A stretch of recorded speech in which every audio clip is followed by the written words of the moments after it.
ഒട്ടകങ്ങളെ കൊന്ന് ഇറച്ചി വിൽക്കാൻ നീക്കം. കാവനൂരിലും ചീക്കോടിയിലുമാണ് 5 ഒട്ടകങ്ങളെ കൊന്ന് ഇറച്ചി വിൽക്കാൻ ശ്രമം നടന്നത്. ആവശ്യക്കാരെ തേടിയുള്ള വാട്സാപ്പ് സന്ദേശം പുറത്ത്. ചീക്കോട് 1 കിലോയ്ക്ക് 600 രൂപയും കാവനൂരിൽ കിലോയ്ക്ക് 700 രൂപയുമാണ് ഇറച്ചി വില.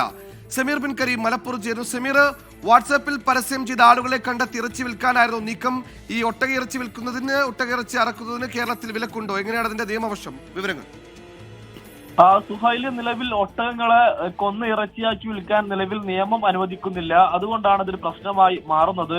രാജസ്ഥാനിൽ നിന്നാണ് 5ഓളം ഒട്ടകങ്ങളെ നിലവിൽ ഈ വിൽപ്പനക്കായി എത്തിച്ചിരിക്കുന്നത്. മലപ്പുറം കാവനൂരിലും ചീക്കോടിലുമായാണ് 5 ഒട്ടകങ്ങളെ കൊന്ന് ഇറച്ചിയാക്കി വിൽക്കാനുള്ള ശ്രമം നടക്കുന്നത്. ആവശ്യക്കാരെ തേടിയുള്ള വാട്സപ്പ് സന്ദേശമാണ് പുറത്തു വന്നിരിക്കുന്നത്. അതിന്റെ കൂടെ ഒരു നമ്പറും നിലവിൽ നൽകിയിരിക്കുകയാണ്.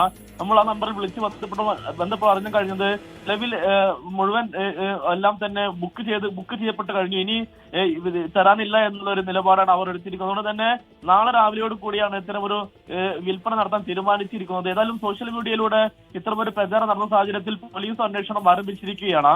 ഈ സൈബർ പോലീസിന്റെ കൂടി സഹായത്തോടു കൂടിയാണ് ഈ മെസ്സേജിന്റെ ഉറവിടത്തിലേക്ക് പോലീസ് അന്വേഷണം നടക്കുന്നത്. സമീർ ബിൻ കരീമാണ് വിശദാംശങ്ങൾ നൽകിയത്. വാട്സാപ്പിൽ ആളുകളെ തേടിയായിരുന്നു ഈ ഒട്ടക ഇറച്ചി കച്ചവടം. എന്തായാലും ഒട്ടക ഇറച്ചി കിട്ടാനില്ല എന്നാണ് വാട്സാപ്പിൽ ബന്ധപ്പെടുമ്പോൾ ലഭിക്കുന്നത്. നിലവിൽ നിയമപ്രകാരം തെറ്റാണ് ഒട്ടക ഇറച്ചി വിൽപ്പന കേരളത്തിൽ.